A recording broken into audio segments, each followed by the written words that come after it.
Pues hola, buenas tardes, alumnos y profesores. Les doy la bienvenida a este webinar sobre atención a víctimas de violencia doméstica. Mi nombre es Jacqueline Guizar y soy asesora psicopedagógica del plantel TICOMAN de la Universidad Justo Sierra. El día de hoy contamos con la colaboración y participación, lo cual estamos muy agradecidos, de Educasex. Educasex es un proyecto no lucrativo cuya labor es impartir una educación integral, proveer al alumnado de las herramientas necesarias para cuidar su salud sexual, así como para tener relaciones sanas y libres de cualquier tipo de violencia. Y también tenemos la institución MEXFAM, que es una organización de la sociedad civil mexicana fundada hace 54 años y dedicada a mejorar la calidad de vida de la población mediante la calidad de servicios de salud sexual y reproductiva y educación integral en sexualidad con enfoque de género, derechos y construcción de ciudadanía. Del gran equipo de Educasex Academy nos acompaña la maestra Andrea Castillo. ¿Qué tal? Ella es experta en salud sexual en adolescentes en contextos rurales y urbanos, feminista y defensora de derechos. Su trayectoria laboral y académica abarca temas como educación sexual, sexualidad, desigualdad entre varones y mujeres e interrupción legal del embarazo. Graduada en Antropología Social por la Escuela Nacional de Antropología e Historia de México y maestra en Igualdad de Género en Ciencias Sociales por la Universidad Complutense de Madrid. Desde hace más de 12 años ha colaborado en diferentes organizaciones de la sociedad civil promoviendo la salud y los derechos de las mujeres. Muchas gracias, maestra. Muchas gracias. Por parte de MEXFAM nos acompaña la maestra Angélica García Olivares, psicóloga maestra en terapia familiar por la Facultad de Psicología de la UNAM. Coordina proyectos con el tema de violencia de género dirigidos a jóvenes, mujeres de comunidades rurales y personal de salud en México y Centroamérica con el Instituto Mexicano de Investigación de Familia y Población.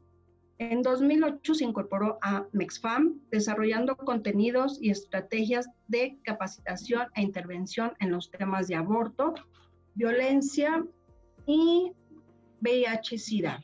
Desde 2017 es gerente del programa social MEXFAM, teniendo bajo su responsabilidad las coordinaciones técnicas del programa Gente Joven, y del programa comunitario rural y urbano. Muchas gracias. Muchas gracias, maestra. Bueno, sin más que agregar, les cedo el micrófono a las ponentes y les pido de igual manera, por favor, tengan deshabilitados sus micrófonos, alumnos y docentes, y se utilice cuando sea necesario alguna participación. Muchas gracias. Gracias. Pues buenas tardes a todos y a todas. Muchas gracias por estar hoy aquí con nosotras. Para nosotras es un gusto poder compartir con la Universidad Justo Sierra esta charla de un tema tan importante. Y bueno, pues tenemos poco tiempo, muchas cosas que queremos contarles, así es que pues vamos a ir hacia allá. Bueno, pues el tema de esta charla es atención a víctimas de violencia doméstica, ¿no? ¿Y por qué estamos tratando este tema? Pues la verdad es que la violencia contra las mujeres es la violación de los derechos humanos más extendida en todo el mundo. No es algo que sea solo propio de países ricos o pobres, no es algo que sea solo de contextos marginales, es algo que está en todos lados y bueno, y es un problema que a pesar de todas las medidas que hacen los gobiernos y la sociedad civil para prevenirla y para erradicarla, sigue estando presente y cobrando cada vez, pues, de formas más graves los derechos de las mujeres e incluso nuestras vidas. Entonces,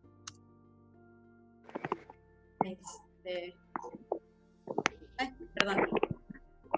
Bueno, ¿por qué vamos a hablar de violencia de género o violencia hacia las mujeres?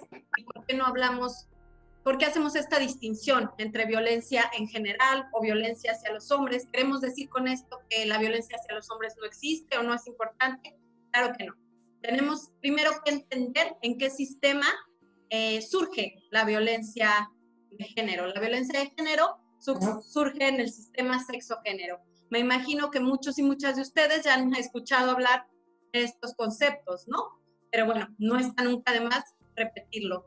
El sexo es aquello con lo que nacemos. Nos referimos a las diferencias físicas y fisiológicas de nuestro cuerpo.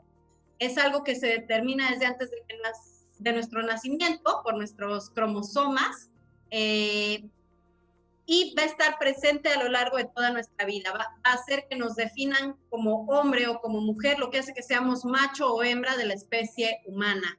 Esto naturalmente no va a cambiar en nuestra vida. Si nacemos siendo mujer, al menos que nos salgamos alguna intervención quirúrgica de reasignación de sexo, vamos a ser toda nuestra vida mujer. El género, por otro lado, es algo que aprendemos, no nacemos con él. El género es la forma en la que cada sociedad define cuáles son las funciones, las actividades, los comportamientos, los atributos que deben o no de tener mujeres y hombres. Bueno, esto es algo que todos y todas hemos experimentado a lo largo de nuestras vidas, ¿no? Desde el momento en el que nacemos o incluso desde antes, desde que estamos en el vientre materno, ya empiezan a decir, va a ser niña, ay, entonces ropita rosa, va a ser tan tierna, va a ser tan delicada. Cuando nace el bebé, es niño, ay, qué activo, qué despierto, es niña, qué bonita, qué linda. Y de ahí se va dando que a lo mejor nos enseñen a jugar con unos juguetes, nos pasemos más tiempo con nuestra mamá o con nuestro papá, nos traten como alguien más delicado o nos animen a estar más en el espacio público. Esto va a hacer que a lo largo de nuestra vida, hombres y mujeres, nos desarrollemos en ámbitos distintos.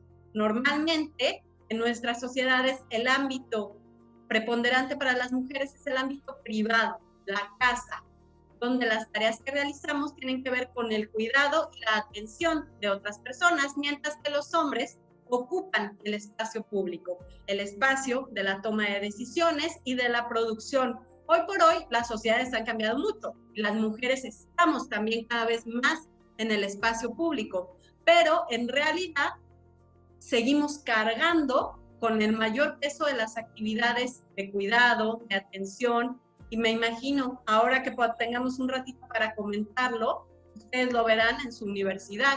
Seguramente hay muchas más mujeres en carreras que tienen que ver con cuidado, a lo mejor en pedagogía, en psicología, y todavía hay un menor número de mujeres en ingenierías, en ese tipo de actividades.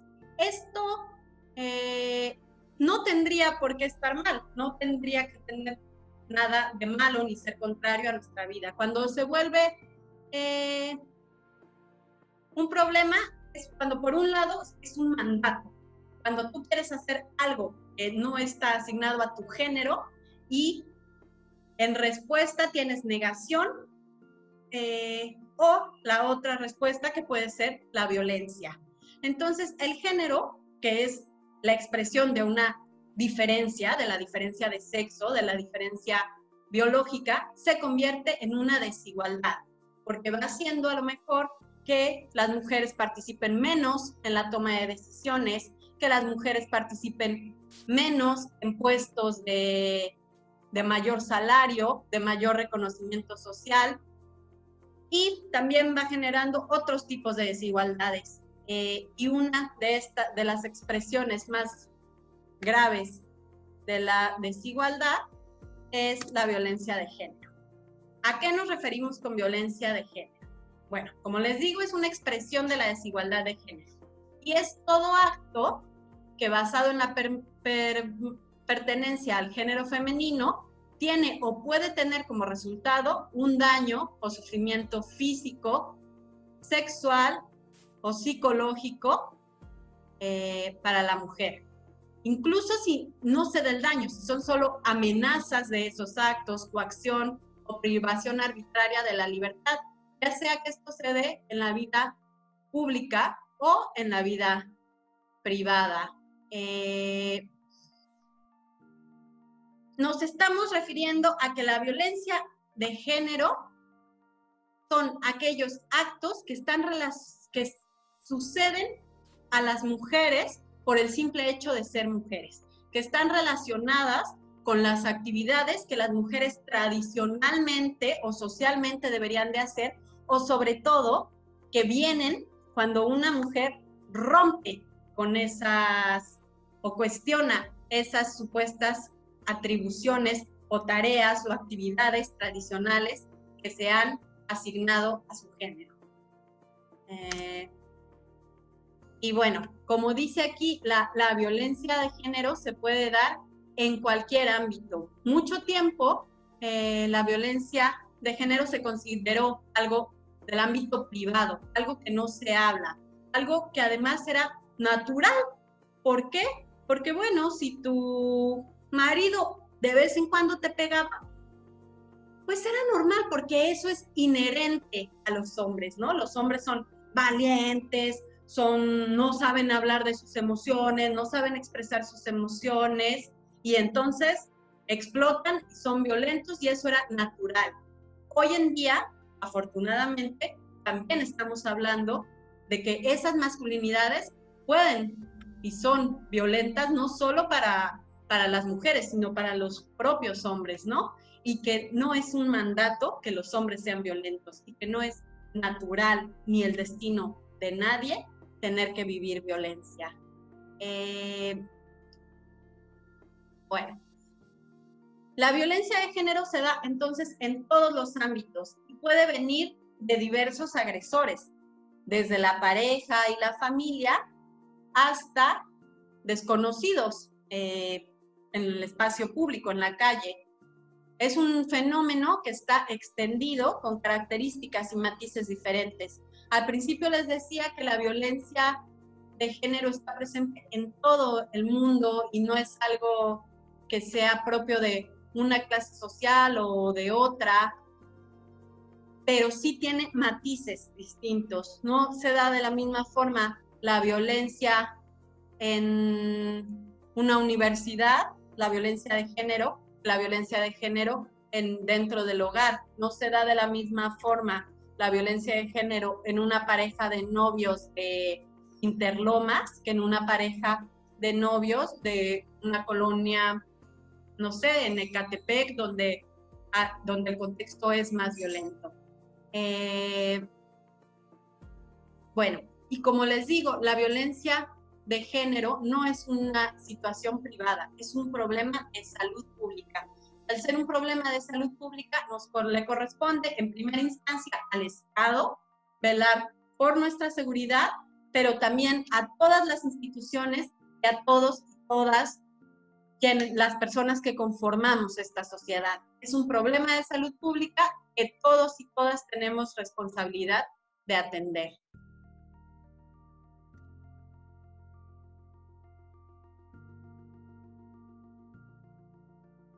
Bueno, la violencia de género podría parecer una cosa inmensa, ¿no? Como qué entra ahí, qué no entra ahí. Normalmente las campañas publicitarias, las historias que nos cuentan, nos hace pensar que la violencia es física y si acaso sexual, ¿no? Vive violencia de género una mujer a la que su marido le pega, y de ahí no alcanzamos a ver más. La realidad es que la violencia de género tiene muchos matices y tiene muchas formas de expresarse. Muchas de ellas son sumamente más sutiles que otras. Y una de las violencias más sutiles es esta que aparece en primer lugar en esta clasificación de los tipos de violencia, que es la violencia psicológica. ¿A qué nos referimos con violencia psicológica? Pues a insultos, agresiones verbales, comparaciones, chantajes, gritos, hostigamiento, humillación, restricción, manipulación o aislamientos. Son muchísimas prácticas que suelen ser muy comunes en nuestra vida diaria y que hemos aprendido a lo mejor a vivir con ellas o que pasamos por alto, y muchas veces las pasamos por alto en nombre del amor romántico, ¿no? Pero en realidad el amor de pareja, ni el amor a un padre, ni una relación laboral tendrían por ninguna razón que permitir situaciones que nos hagan sentir mal, que nos hagan sentir que valemos menos, que nos hagan sentir tristes, que nos hagan sentir inseguras. Otro tipo, como les decía, el más conocido, pues es la violencia física. La violencia física, pues van desde empujones, pellizcos, cachetadas, jalones de cabello, patadas, heridas, quemaduras, empujones, golpes, y se pueden poner, bueno, una de las formas ya la más grave y la más violenta de la violencia física y sexual también es el feminicidio, ¿no? La violencia física normalmente suele ir escalando, ¿no? A lo mejor empieza con un pellizco y va escalando. Tampoco ni jugando, ni, ay, es mi novio y me empujó así porque me quiere, ay, me dio un aventón porque estaba borracho, se puso celoso. No hay ninguna razón por la que la violencia física valga. También otro tipo de violencia es la violencia económica. Esta, bueno, pues también es muy difícil de verla, ¿no?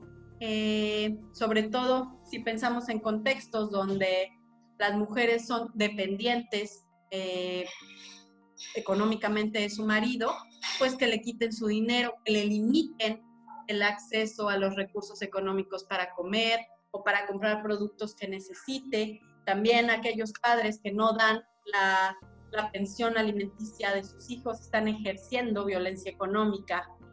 Y bueno, también está la violencia patrimonial, tiene que ver con esas cosas que dañan tu patrimonio, lo que es tuyo. Cuando a lo mejor tú tienes unas cosas, unas joyas que son tuyas y sin tu consentimiento las empeñan, o que ponen a su nombre todas las propiedades, ¿no? O sea, eso suele darse mucho en los matrimonios. Te esconden a lo mejor tus documentos importantes de identidad, tu acta de nacimiento, tu pasaporte. Eso es tu patrimonio, esas son cosas tuyas y se están restringiendo. También podríamos incluir aquí en la violencia patrimonial que las mujeres no tengan acceso a la tenencia de la tierra, que las mujeres no... si se miran estadísticas, son mucho menos las mujeres propietarias de una casa, de un negocio, a los hombres.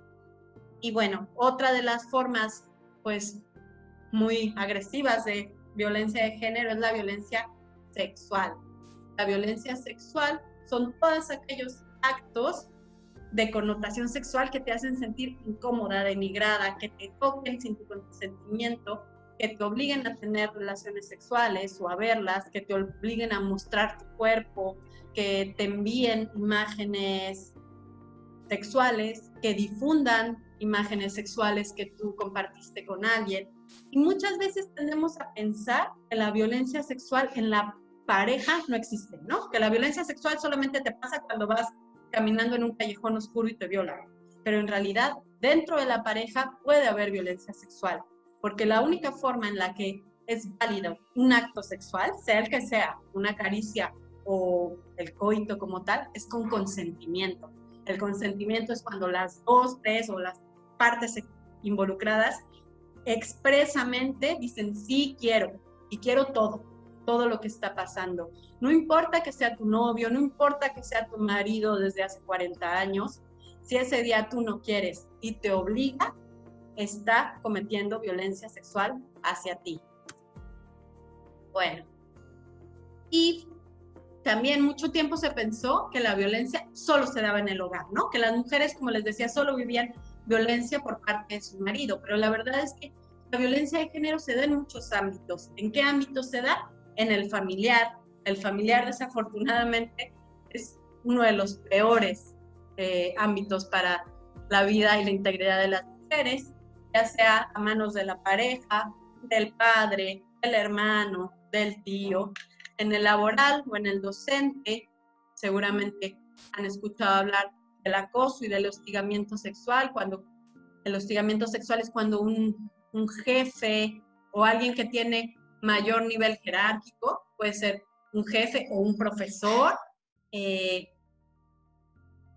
pues acosa sexualmente a sus alumnas, a sus empleadas, valiéndose de la jerarquía que tiene en la comunidad, que ya sea dentro de nuestro pueblo o dentro de nuestra calle, los actos que puedan pasar, que nos hacen sentir mal, el acoso callejero, que nos griten cosas en la calle, en la comunidad inventen chismes de nosotras porque decidimos que queremos participar en la política, que en la comunidad hablen mal de nosotras porque cambiamos de novio, en la comunidad pues a lo mejor no hayan servicios suficientes para que las mujeres puedan sentirse seguras y plenas.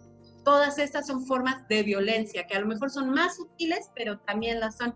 La institucional es otra forma.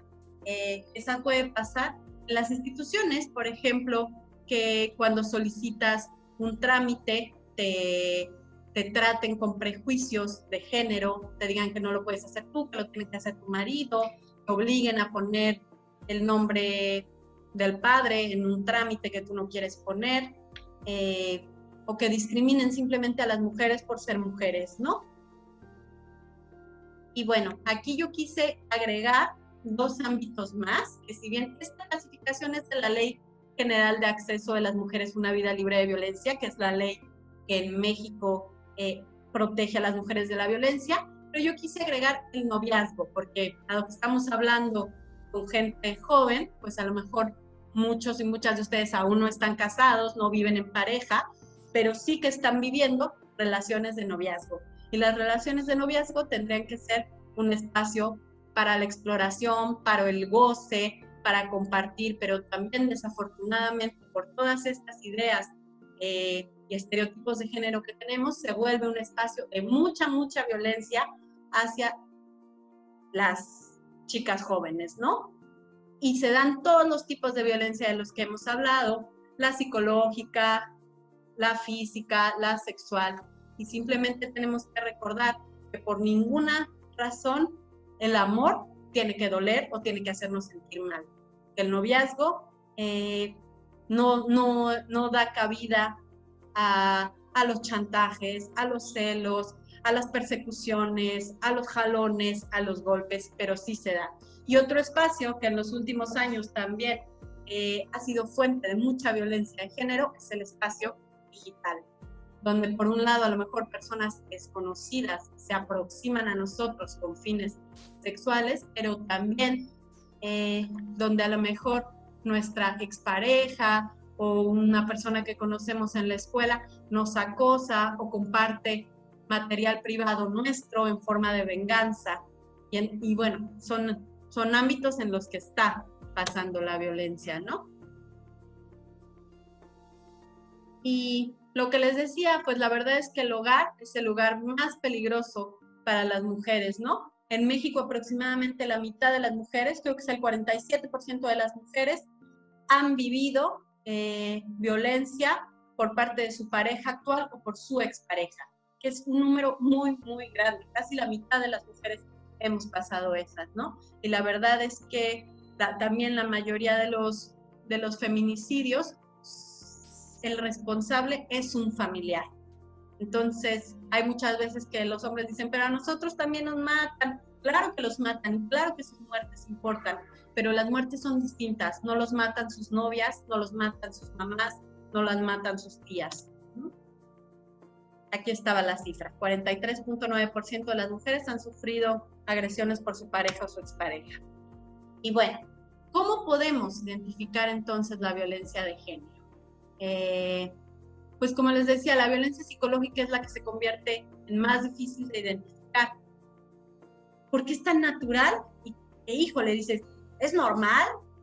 ¿Es una muestra de amor? ¿Me estoy yo alucinando? No, pues la verdad es que una mujer que vive violencia, ¿cómo se siente en una relación? Pues se siente chantajeada, controlada, la han aislado de sus amistades, de su familia, siente la sumisión, culpa por salir, culpa por cómo se viste, culpa por lo que dice, culpa por lo que piensa, se siente amenazada. Si tú o alguien que conoces se siente así dentro de su relación, es evidente que está viviendo violencia de género. ¿Cómo puedes identificar? A lo mejor crees que tu amiga, que tu tía, que alguien está sufriendo este tipo de violencia. Bueno, pues puedes tú ver que cuando está con su pareja no expresa su opinión o sus necesidades, que no toma decisiones sin su permiso, ¿no? Le dices, vamos a salir. Ay, pero déjame le escribo a ver qué dice. Ay, es que no sé, había quedado con él. Que todo el tiempo está justificando a su pareja. No es que sea agresivo, es que está muy estresado, es que tiene muchos problemas en su casa. Es una mujer también que se siente que parece triste, que está desanimada, que está distraída y que tiene ya pues está viviendo violencia física, pues que hay evidencias de esto, que la ves constantemente con moretones, con dolor. Esos son signos evidentes de que alguien está viviendo violencia de género. ¿Qué puede hacer alguien que vive violencia de género? Bueno, lo primero que es importante que estas personas puedan hacer, si es tu caso, es reconocer que es una víctima y nada de esto es tu responsabilidad. La violencia de género muchas veces nos hacen creer a las mujeres que nos pasa porque nosotras nos lo buscamos, ¿no? Si te violaron o si te tocaron en la calle, ay, ¿por qué ibas con ese short tan cortito? Ay, andas de provocadora. Si te dijeron chismosa o puta en la calle, es que ¿por qué te metes en lo que no te tienes que meter? ¿Por qué no te quedas en tu casa atendiendo tus cosas? Las víctimas de violencia son víctimas y nada de lo que pasa es su responsabilidad. Una vez que sea reconocido como víctima, es muy importante resguardar su integridad y la de sus hijos. Buscar, estar segura, y si tiene hijos o hijas, que sus hijos estén seguros. Ya verá qué es lo que tiene que hacer. Es muy útil hablar con personas de confianza. No es una cosa fácil, pero saber que hay personas que te van a apoyar sin juzgarte. Y si en tu contexto cercano no hay nadie en quien tengas confianza, debes de saber que no estás sola, que hay muchas instituciones públicas, pero también muchas organizaciones especializadas listas para ayudarte. Muy importante que puedas diseñar un plan de seguridad. ¿Qué puedo hacer? ¿No? Dependiendo de la magnitud del problema, pues identificar un lugar seguro donde me pueda resguardar, a dónde me puedo ir. A lo mejor pienso en irme a la casa de mi mamá, pero él sabe dónde vive mi mamá, ya pasó otra vez, que fue a golpear la puerta y nos puso en riesgo no solo a nosotras, sino también a mi mamá. Entonces, pensar en un lugar realmente seguro, preparar una bolsa de emergencia con medicamentos, pertenencias básicas tuyas y de tus hijos, documentos, acta de nacimiento, cartilla del seguro, esas cosas que te van a ser de importancia. Pensando que vas a estar un tiempo fuera de casa, planear una estrategia para contar con dinero suficiente. A lo mejor pues necesitas pedir un préstamo o ir haciendo un ahorro poco a poco para poder dar este paso hacia tu libertad y a tu plenitud, ¿no? Y mantenerte en contacto con tus seres de confianza todo el tiempo, actualizándoles de lo que estás pasando. Y si estás en una situación realmente en la que te sientes muy mal o que temes por tu vida, nuevamente recordar que no tienes que pasar por esto sola, no tienes que esperar hasta que tengas dinero. Hay instituciones que te pueden ofrecer este apoyo. Perdón. Bueno, y a lo mejor aquí el caso, pues no es que ustedes estén como tal viviendo violencia, pero saben de alguien que está viviendo, una amiga, una vecina, tu mamá, tu tía. ¿Cómo puedes apoyarla? Bueno, lo más importante es que la víctima se sienta apoyada y no juzgada, ¿no? Es que ¿cómo es posible que te esté pasando esto? Es que ¿en qué estás pensando? Eres una tonta. No, a la víctima la vamos a apoyar. Igual que dijimos hace rato, la víctima es víctima. Por nada del mundo es responsable. Entonces, que se sienta eso, apoyada. Nosotros tenemos que saber cuál es nuestro rol.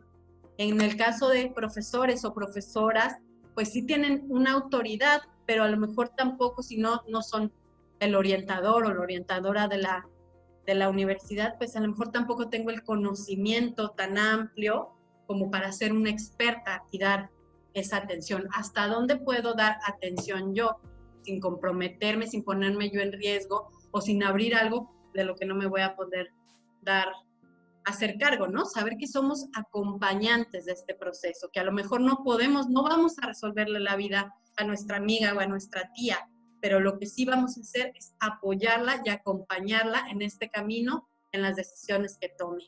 Recordarle a la víctima que ella no es responsable y que las cosas pueden cambiar, que el hecho de que haya estado o esté en este momento en una situación de violencia no quiere decir que así se va a quedar para siempre.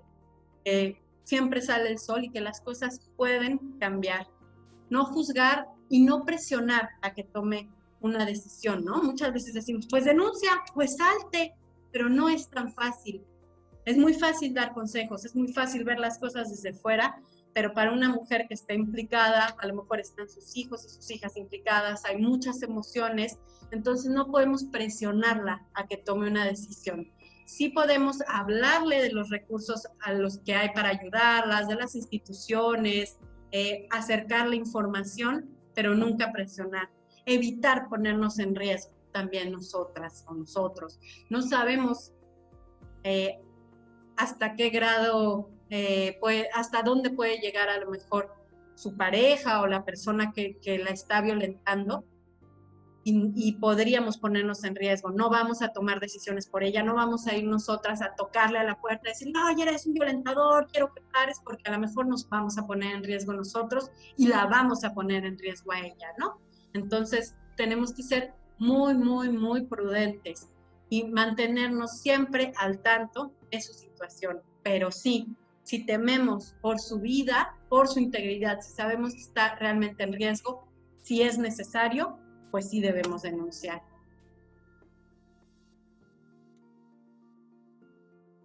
Bueno, ¿y qué hacer en caso de que la violencia esté ocurriendo en tu casa? A tu madre, a tu hermana, a tu abuela. Pues recordar también que la situación no es tu culpa, no hay cosas que tú hagas que agraven la situación, ¿no? Porque muchas veces vemos que los chicos, las chicas dicen, es que me tengo que portar bien, o híjole, no puedo reprobar esta materia porque mi papá se va a enojar y le va a pegar a mi mamá, o yo tengo que estar ahí para cuidarla y para protegerla. La verdad es que si puedes proteger a tu mamá está muy bien que lo hagas, pero los padres y madres son quienes deben de proteger a los hijos, ¿no? Entonces no hay nada que tú estés haciendo que te haga responsable de esa situación. Sí puedes intentar hablar con tu madre o tu hermana de lo que está sucediendo, es decir, ya me di cuenta y estoy viendo que hay un problema. Igual que ya lo hemos venido diciendo, mostrar siempre el apoyo, siempre, siempre, siempre. No tomar decisiones por la víctima, aunque estemos en una misma casa y nos esté afectando más emocionalmente, no podemos decidir por otra persona. Pero sí debemos saber que no todos los secretos se deben guardar, ¿no? Hay secretos que pesan mucho, que generan mucho daño, y no es tu responsabilidad hacerte cargo de ellos y guardarlos. Y puedes, si tienes la capacidad, si tienes hermanos, hermanas más pequeños, pues resguardar la integridad de los miembros de la familia y buscar ayuda psicológica para ti como víctima colateral, ¿no? Muchas veces ser testigo de una situación de violencia hacia otra persona, en nuestro caso, en nuestra casa, nos daña mucho, genera secuelas muy fuertes, ¿no? Entonces sí es importante buscar ayuda psicológica. Y bueno, aquí hay algunos de los teléfonos, de las instancias a las que puedes acudir si tú o alguien que conoces está sufriendo violencia de género. Tenemos el 911, que bueno, sabemos que es una línea para emergencias, ¿no? Para el momento. Igual el número de la policía, pero está la Red Nacional de Refugios, aquí aparece el número 800-822-4460. Estos son refugios para mujeres que están corriendo peligro, a donde ellas y sus hijos o hijas van a poder acudir pues les van a dar casa, hogar, alimento por un lapso de tiempo y la van a aislar por completo del violentador. Tienes la línea Mujeres de Locatel en el 56581111, que es en específico para la Ciudad de México, pero también fuera de la Ciudad de México pueden contactar con servicios dentro de otros estados de la República. Está el DIF en el 332-200, que también tiene sus propios recursos. La línea Vida Sin Violencia en el 01800-911-2511. Está el Directorio Nacional de Centros de Atención a Víctimas de Violencia contra las Mujeres y Trata de Personas. En esta página que están viendo aquí, puedes buscar estos centros de atención por localidad. Entonces es muy útil porque si tú estás en determinada colonia o la mujer que necesita la ayuda está en tal comunidad, puede ver qué instancia está más cerca de ella y a la que pueda recurrir por ayuda, ¿no? Está el Centro de Atención a Víctimas de Violencia Intrafamiliar de la Ciudad de México. El INMujeres de la Ciudad de México es el número que está aquí, pero también todos los estados de la República tienen su propio instituto de las mujeres al que pueden acudir para buscar atención.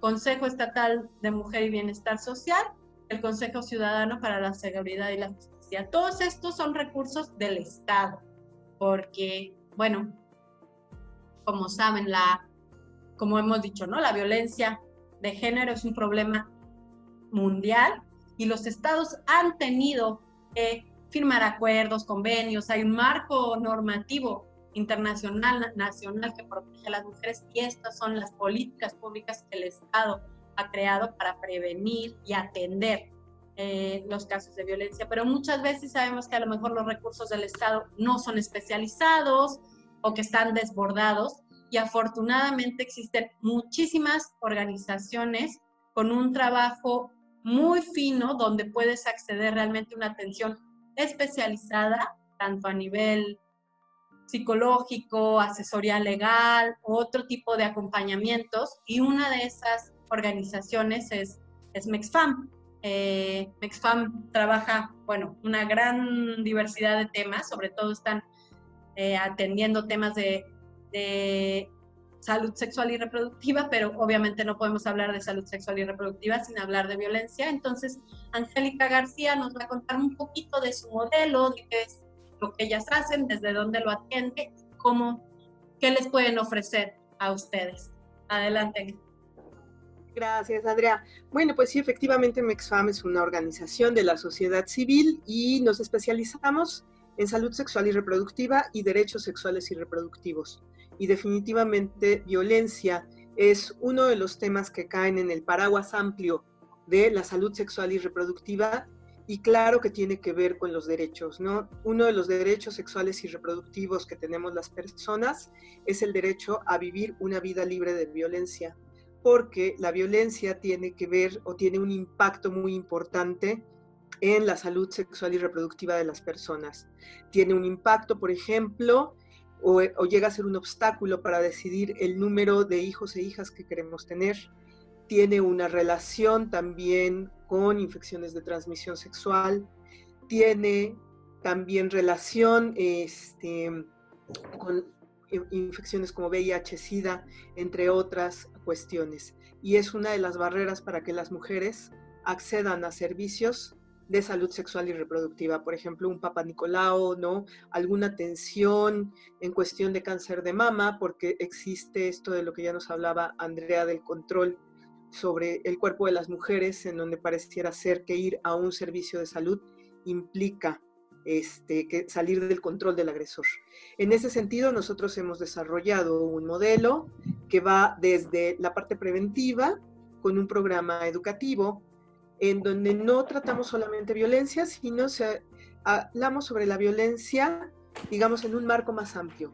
La tratamos desde esta parte de género que ya nos contó Andrea, relaciones de poder, y vamos reflexionando acerca de cómo vamos normalizando y cómo vamos invisibilizando estas expresiones violentas.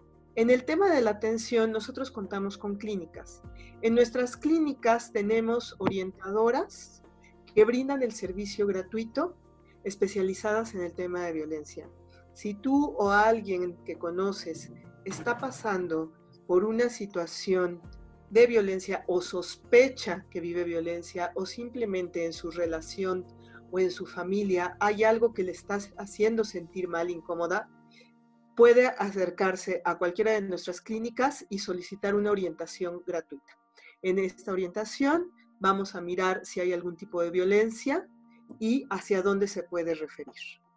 Ahora que estamos en tiempos de COVID y en tiempos de aislamiento, algo que hemos visto es que la violencia se ha incrementado. Y es mucho más complicado conseguir apoyo, puesto que todas y todos estamos en nuestras casas. Y ponemos entonces a su servicio esta línea de ayuda Orientasex, que también es parte de Mexfam y que es totalmente gratuita, en donde hay orientadoras perfectamente capacitadas que conocen el tema y que saben de las necesidades de las mujeres que viven violencia y que pueden canalizar algún espacio especializado.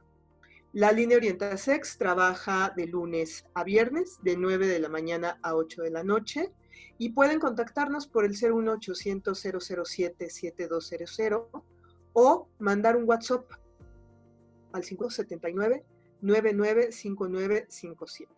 Ahí podemos platicar y por supuesto que recibirán la orientación y el acompañamiento desde una perspectiva de derechos humanos. Maestra Andrea, no se escucha. Ya, perdón, no me había quitado el silencio. Pues muchas gracias, Angélica, y queríamos ver si alguien tiene dudas, si quieren compartirnos sus comentarios. No.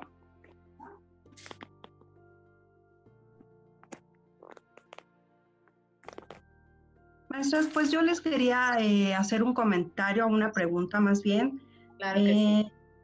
Pues bueno, en estos tiempos de emergencia sanitaria y por el confinamiento, como bien lo comentó la maestra Angélica, pues tenemos un aumento en el estrés. Entonces, no sé si ustedes pudieran proporcionarnos algunos tips para una convivencia sana, ya que estamos ahorita en casa. ¿Nos podrían comentar algo con referencia a esto? Claro que sí. Yo había preparado unos, pero eran más en general, pero ya que usted menciona lo de este tiempo del aislamiento, pues me voy a enfocar a esto, y si Angélica luego quiere complementar, pues adelante, ¿no? Como usted dice exactamente, ahora nos estamos enfrentando a una realidad en la que estamos 24 horas juntos y juntas, personas que no estábamos acostumbrados, no tenemos a lo mejor muchas veces suficiente espacio físico, no tenemos pues maneras de desfogar el estrés, de desfogar la tensión, y es normal que se acumule la tensión, ¿no? Entonces, como ya decíamos, a las mujeres se les carga mucho el trabajo de cuidados y de atención, y en esta situación, pues otra vez más, ¿no? Porque muchas cosas que a lo mejor ya teníamos resueltas por fuera, a lo mejor el cuidado de los hijos e hijas en las escuelas, comprábamos la comida, nos lavaban la ropa afuera, ahora lo estamos teniendo que hacer en casa, sumando el cuidado de las personas vulnerables y el exceso, bueno, y las medidas de cuidado de higiene que estamos teniendo que poner. Entonces sí, se aumenta, y bueno, una recomendación sería pues que se coopere en igualdad al interior de los hogares, ¿no? Que no se reproduzcan estos estereotipos, estas ideas donde solo las mujeres o solo la madre se tiene que hacer cargo de las labores de cuidado, de limpieza, de atención, sino que todos y todas las miembros de la familia, en la medida de sus capacidades, de su edad, se involucren en estas tareas, ¿no? También, pues organizar el tiempo, ¿no? Si somos a lo mejor estudiantes y además tenemos hijos, hijas, es muy difícil a veces ahora si tenemos que trabajar, estudiar, cuidar, hacer de comer, pues es muy difícil organizar nuestro tiempo en casa y es muy importante que podamos distribuir el tiempo tanto para las actividades laborales de cuidado, pero también para el autocuidado, todos y todas, y tener tiempos recreativos con la pareja, con nuestros hijos e hijas, con los demás miembros de la familia, ¿no? Que podamos intentar hacer una vida lo más normal posible. Tener espacios para expresar nuestras emociones, hablar de lo que estamos sintiendo, todos y todas lo estamos pasando, pues complicada, ¿no? Es un momento muy complicado, tenemos miedo, estamos hartos, estamos frustradas. Entonces, tener espacios para hablar y poder decir, me estoy sintiendo así, y poder decir las cosas sin tener que llegar al grito, al azotón, al manotazo, a la expresión violenta, ¿no? Hablar siempre de nuestras emociones. Y escuchar activamente cuando estoy del otro lado, ¿no? No está mi mamá hablándome o mi novia y yo estoy, ¿no? Dejar a un ladito el teléfono y escuchar lo que me está diciendo la otra persona que siente y que necesita. Intentar mantener rutinas donde cada quien se haga cargo de unas cosas, pero rutinas en el día a día, ¿no? Despertarme a una hora, trabajar de tal a tal hora, tomar mis clases a tal hora. Eso me puede ayudar a hacer cosas que te gustan. Eso va a hacer que te sientas mejor y que te relaciones de mejor forma, ¿no?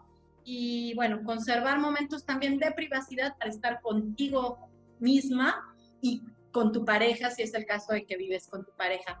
Angélica, no sé si quieres agregar algo. Sí, claro. Sí, muy importante esto de los horarios que mencionas, porque justamente en esta época de confinamiento perdemos como nuestros marcadores de tiempo, ¿no? Por ejemplo, salir de la escuela, los trayectos, la entrada, por ejemplo, a quien hace ejercicio o alguna clase, vamos perdiendo como esa rutina y es muy fácil que se diluya en el día a día. En cuanto también esta parte del confinamiento y de compartir los espacios físicos puede ser muy complicado. Entonces, también vale la pena organizar cómo con quienes estamos en casa podemos repartir el uso de esos espacios físicos, ¿no? De repente, por ejemplo, decidir de qué horario le toca a alguien en la sala y a qué horario le va a tocar a alguien en la recámara, de manera que podamos tener esta sensación de mantener nuestros espacios. Y la parte de hábitos, porque algo que pasa mucho es, se nos mueven los hábitos alimenticios, ¿no? De repente desayuno 2 veces, ¿no? Ya me comí lo de una semana en 2 días. Entonces es importante mantener hábitos alimenticios sanos. Por ejemplo, si podemos hacer un poco de ejercicio en casa, también el ejercicio ayuda muchísimo. Hay aplicaciones gratuitas, canales de YouTube a los que podemos acudir y que no requerimos mucho equipo. Eso sería muy importante. Si necesitamos hablar, y aquí nuevamente pongo el tema de la línea de Orientasex. Orientasex sí es para dudas de métodos anticonceptivos, infecciones, violencia, pero también si alguien necesita alguien con quien hablar, ser escuchada o escuchado, pueden marcar también a la línea y bueno, eso siempre ayuda muchísimo. Gracias, Angélica. ¿Alguna otra pregunta, comentario? Perdón. Buenas tardes. Bueno, mi pregunta es que, esta plática iba como un poco más dirigida a la violencia a las mujeres, pero bueno, a mí me gustaría preguntar que en caso de que los chicos, hombres, reciban o tengan este tipo de violencia, ¿a qué número se pueden comunicar para recibir atención? Angélica. Por supuesto, también nos pueden marcar a Orientasex. También tenemos este tipo de atención, también trabajamos con hombres. Efectivamente, la violencia no solamente es un problema que vivamos las mujeres, aunque como ya lo dijo Andrea, pues el porcentaje mucho más alto está en las mujeres, ¿no? Por lo que ella ya explicó. Sin embargo, por ejemplo, en el tema de abuso sexual en menores de edad, pues es muy, muy común que suceda en chicos. Entonces también ahí nos pueden contactar para hacer una derivación a las instancias que ustedes consideren. Y bueno, y otra cosa que también me parece que es importante poner sobre la mesa, Andrea, es que en caso de una agresión sexual también hay que conseguir ayuda de manera inmediata, porque la atención no solamente va por lo psicológico y lo emocional. En caso de una agresión sexual, es importante acudir inmediatamente a una pastilla de emergencia y recurrir a tratamiento profilaxis posexposición para prevención de VIH y otras infecciones de transmisión sexual. Este tipo de atención la pueden atender, por supuesto, nosotros les orientamos hacia dónde, pero también pueden acudir a los centros de atención de infecciones de transmisión sexual y VIH, los CAPACITs. Uno de ellos es la Clínica Condesa.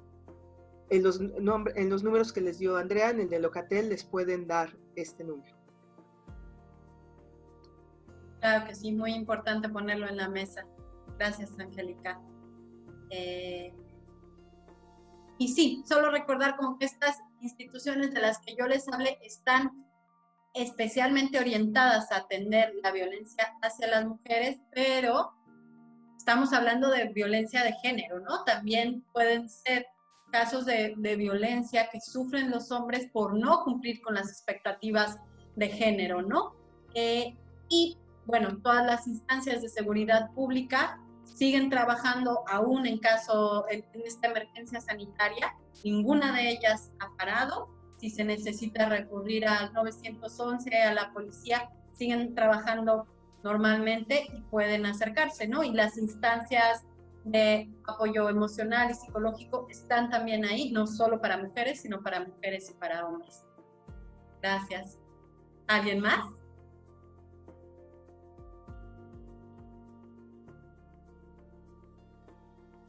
Hola. Hola. Maestra Andrea, buenas tardes, maestra Angélica también. Yo tengo una duda y es en referencia a qué sucede cuando la violencia que se ejerce es por parte de los padres. ¿Hay alguna estrategia en especial a ir? Porque de repente es muy complicado escuchar a los chicos mencionar que sufren este tipo de violencia, pero al mismo tiempo el miedo o la culpa de denunciarlo. En ese sentido, ¿cuál es la mejor estrategia que se puede seguir? Angélica. Okay. Sí, algo muy importante es que cuando enfrentamos este tipo de casos es muy complicado porque justamente la figura que debería proteger es la que está violentando. Algo importante o algo que podemos hacer de manera inmediata quienes estamos en contacto con esa persona joven es explorar cuál es su red social, ¿no? Mirar con ella y con él cuáles son esas figuras que podrían darle apoyo para que pudiera, en primer lugar, hablar del tema y de conseguir ese apoyo, poder generar estrategias para parar o frenar ese tipo de violencia. ¿Por qué es importante que se hable con el entorno? Porque cuando hay silencio alrededor de la violencia comienza a incrementar. Entonces es muy importante sentarme con esa persona joven y hacer una exploración rápida de su red de apoyo. Igual que en el caso del plan de emergencia que comentaba Andrea, también hay que valorar qué tan grave es esa parte de violencia. Si llega a ser muy grave, entonces sí, esta persona joven tendrá que identificar a dónde puede acudir en caso de requerir salir de casa por alguna razón. Cuando estamos hablando de casos ya de violencia muy graves, sí es necesario una intervención legal, porque la vida de esa persona puede estar en riesgo. En este caso, como docentes, pueden acercarse al CIPINA, y el CIPINA da orientación y el DIF en este tipo de casos. Y nosotros hemos tenido este tipo de casos, hemos tenido casos de violencia sexual que detectamos en nuestras pláticas en las escuelas. Y bueno, primero es escuchar a esta chica o chico, mirar qué es lo que está pasando, explorar si hay figuras con las que se pueda apoyar y posteriormente hacer la derivación hacia el DIF o hacia CIPINA. Porque hay casos en donde sí, de verdad, si no intervenimos, sí la vida de la persona puede estar en riesgo. Gracias, Angélica. Gracias. ¿Alguien más? Perdón, estoy viendo una pregunta en el chat de alguien que su micrófono no funciona y me dice que si podemos sugerir 5 tips o hábitos que mujeres y hombres deben tener para evitar entrar en un círculo de cualquier tipo de violencia. ¿Quieres responderla, Angélica? Bueno, no sé si les voy a poder dar 5, pero bueno, creo que lo primero que yo les diría es, estar en una relación debe ser algo satisfactorio. Efectivamente, las relaciones no van a ser 100% felices y no voy a estar en la nube rosa todo el tiempo, ¿no? Siempre hay encuentros y desencuentros, pero cuando una relación mayoritariamente me hace sentir mal, ese es un signo de alarma de violencia. La otra es tener claro que hay, digamos, que puntos que puedo negociar y puntos que no puedo negociar, ¿no? Y en ese sentido, cuando me empiezan a presionar para que ceda en los que no son negociables, ahí también puede haber un problema. Pensar muy bien si las cosas que me están pidiendo que haga realmente tienen que ver como con una negociación de pareja o un tema de control. Y ahí entra el tema de relaciones sexuales, por ejemplo, ¿no? Hay una cuestión de mucha presión, mucha presión para tener relaciones sexuales a veces, ¿no? Y hay que pensar que si esa presión ya me comienza a molestar y no estoy preparada o preparado, porque a los hombres también les sucede, entonces tal vez ahí haya una cuestión de violencia. Esas son las que se me ocurren en este momento, pero creo que sí es bien importante eso, ¿no? Saberme escuchar al cuerpo es bien importante. Hay veces que estamos en situaciones y en relaciones en donde no me siento bien y el mismo cuerpo me lo dice. Entonces, saber escuchar al cuerpo es fundamental. Y bueno, también algo que se me había pasado y que no lo quiero dejar de lado es que la violencia no solamente se presenta en el noviazgo o en las relaciones, digamos, de personas que viven juntas. La violencia se presenta también en otro tipo de vínculos, por ejemplo, los amigos con derechos, los amigobios, ¿no? Los fris, ahí también se puede presentar violencia. Y el hecho de que no estemos en un vínculo que socialmente es aceptado, como es el noviazgo, el matrimonio, la unión libre, no significa que no sea violencia. Entonces, es lo que se me ocurre en este momento, así a bote pronto. Sí, yo solo agregaría pues trabajar siempre el amor propio, ¿no? También la autoestima, estar trabajando constantemente sobre tu autoestima y tener como una amplia faceta de intereses. Muchas veces cuando nos enamoramos, híjole, solo queremos estar con la persona de la que estamos enamoradas, ¿no? Y al final eso va haciendo que pues la mesa se le vayan haciendo cortas las tapitas o se vaya quedando poquita, ¿no? No dejar nuestros intereses, no dejar nuestras redes de apoyo a nuestras amigas, a nuestras familiares, porque si ellas pueden ver desde fuera si algo está pasando y nos lo van a hacer notar, también si enfrentamos una situación de violencia va a ser más sencillo salir de ahí si tenemos buenas redes donde apoyarnos.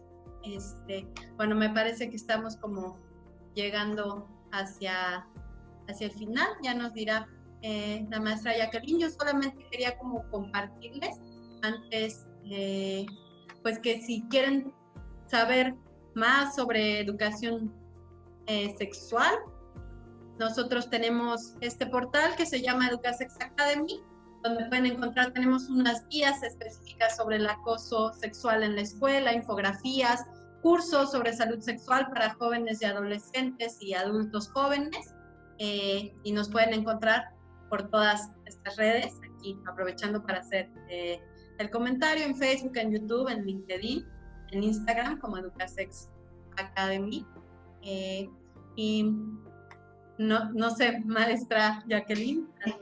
Pues si ya no hay ninguna otra pregunta, parece que no. Pues bueno, sí, efectivamente hemos llegado al final de este webinar. Quiero dar las gracias a todas las personas que nos han acompañado y escuchado desde sus casas. Y pues especialmente agradecerles a ustedes, maestra Andrea y Angélica, por esta participación, por compartir sus conocimientos con nosotros. Seguramente esta información que nos han brindado será de mucha utilidad. Muchas gracias. Gracias a ustedes, a todos y a todas por conectarse el día de hoy. Gracias, Angélica, por compartir con nosotras. Gracias a ustedes. Gracias. Gracias. Hasta luego, hasta la próxima. Gracias.